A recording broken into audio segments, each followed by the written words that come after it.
इम्तियाज आलम साहब, आप पाकिस्तान की वकालत कर रहे हैं या अमेरिका की?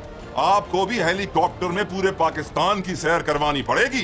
इम्तियाज आलम DGISPR को BGP कह गए, फिर याद आया कि ये भारत नहीं है, वरना तो शायद BJP कह देते, क्योंकि भारत से वफादारियां तो बहुत ज्यादा हैं। क्योंकि हमें मालूम है कि आप बेस्ट फ्रेंड किसके हैं, नजम सेठी के साथ बहुत ज्यादा वक्त गुजारते हैं, तो यकीनन भारत से वफादारियां तो मौजूद हैं ही। जब DGISPR ने साफ कह दिया कि अमरीकी वफ्द जहां कहेगा उसे ले जाकर वो जगह दिखा दी जाएगी, तो इसका मतलब यह है कि पाकिस्तान में कोई दहशतगर्दों की पनाहगाह मौजूद नहीं। फिर कैसे यहां से कोई अफगानिस्तान जाकर हमला कर सकता है? इम्तियाज आलम, कभी अपने होश के नाखून लो, दिमाग से सोचो। जब हमारे फौज के इतने बड़े ऑफिसर ने कह दिया कि यहाँ दहशतगर्दों के ठिकाने नहीं, फिर कहां से जाएंगे दहशतगर्द अफगानिस्तान? आपके घर से या आपकी टीम से या आपके सहाफियों में से कोई होगा जो अफगानिस्तान जाके हमला करेगा।